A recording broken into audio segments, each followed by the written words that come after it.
before this decade is out, of landing a man on the moon and returning him safely to the Earth. 3, 2, 1, ignition.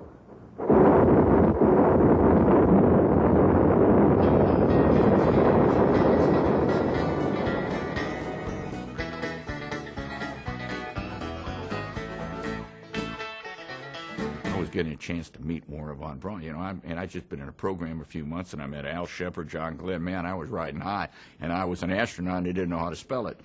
And he said in his broken English, he said, you know, you don't worry about how to get to the moon. He says, we will take care of that. He said, you think about what you're going to do when you get there. And then he went on to say, you know, you will probably someday be driving a car on the moon. Yes, sir, Dr. von Braun. Yes, sir. You know, yes, sir. And I was in fantasy land. I was in a science fiction world listening to this man. Anything he said was all right with me.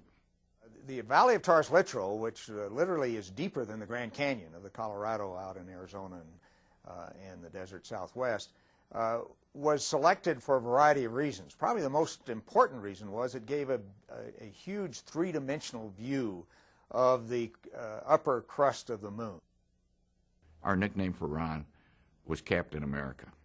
Well, the astronauts were all patriotic, and Ron Evans was right at the top of that list. Houston, this is America. You can breathe easier. America has arrived on station for the challenge ahead. When I got to the surface of the moon, I think one of the first things I said, as I step off at the surface at Taurus Littrow, we'd like to dedicate the first steps of Apollo 17 to all those who made it possible. We were the tip of the arrow.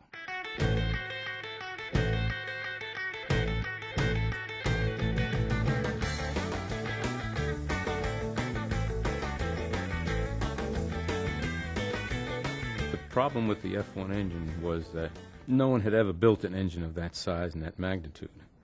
And this was like an order of magnitude larger than anything we had been dealing with, which was the H1 engine used in the Saturn 1Bs. It was a program that everybody was in some way affected, even if it's no more than the testing of the vehicle and what effect it would have on the houses nearby.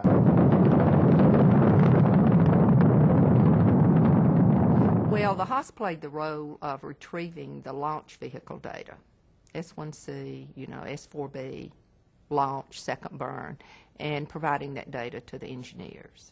Well, we pretty much convinced everybody for the next one's going to be 503 or Apollo 8, okay? Can we man it? And then even on top of that, go around the moon.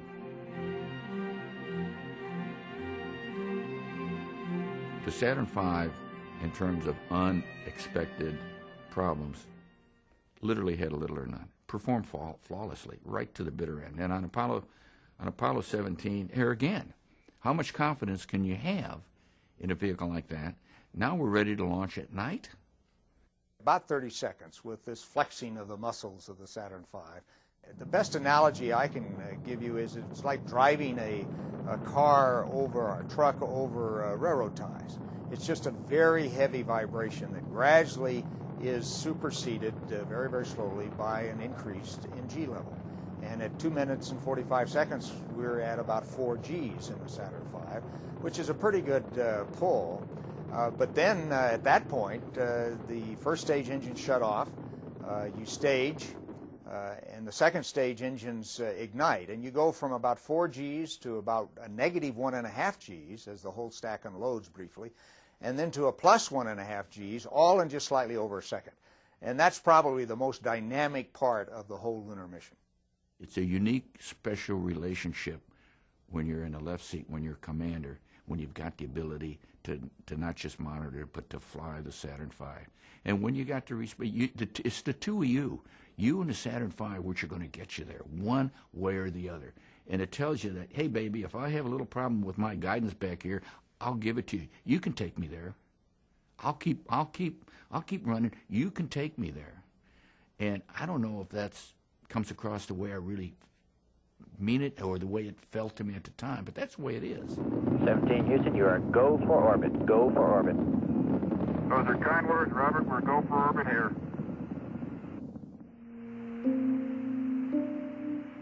look just as pretty in Earth light as you do in sunlight. Roger, America. Have a good burn.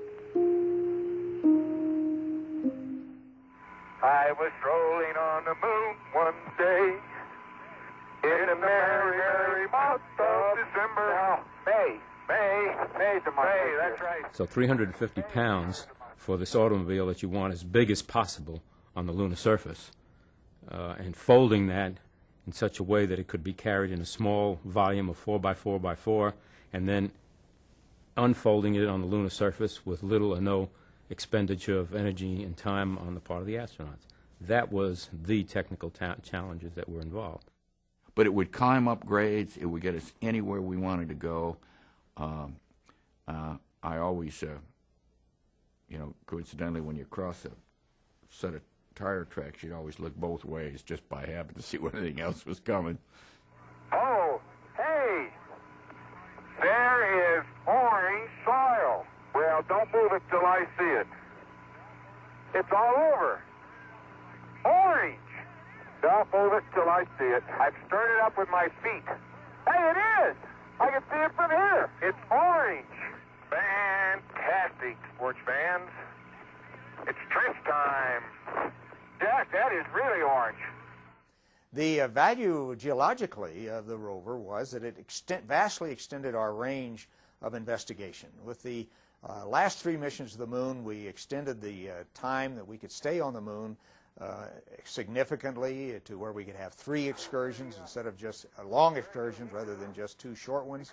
And indeed, we would not have discovered the orange soil or pyroclastic glass at Shorty Crater if we had not had the rover. We never would have gotten there. We'd never been out that far and had a chance to visit that point. And that orange soil has turned out to be probably the most significant scientific sample that was brought back from the moon.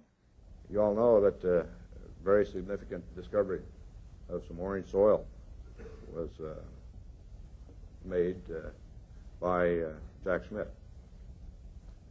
What he really doesn't know is that I had a little excess tang left over, and I dumped it out every time I went by. In spite of Ron's clumsiness with the tang, we have done something with your rockets and with your rover that is unique in the history of mankind. I think we can truly say that as a result of the Apollo exploration and the samples that we returned, and then we developed a first-order understanding of the origin and evolution of the moon. There's still a great deal of debate going on, but we can say that we have that kind of understanding. I'd like to just let what I believe history will record that America's challenge of today has forged man's destiny of tomorrow. Right away, Houston. Vector good. Ag thought. Good to see you. Good to have you all back up here. It's been a good trip. Man, that Challenger's a beautiful vehicle. Ron had his chance because he now was going to do a spacewalk to retrieve a lot of the film and the cameras and the recorded information of those experiments that he was conducting while he was in lunar orbit. I remember he was out there on that umbilical, and he waved at the television camera to his kids. He said, "Hey, John, how you doing? Hi, Jamie." That was kind of the last thing we were able to accomplish or do on that flight. And you all had to make sure that everything worked up until that time. You really did. You had to get the booster off of the ground. You've got to make sure you get on the way to the moon.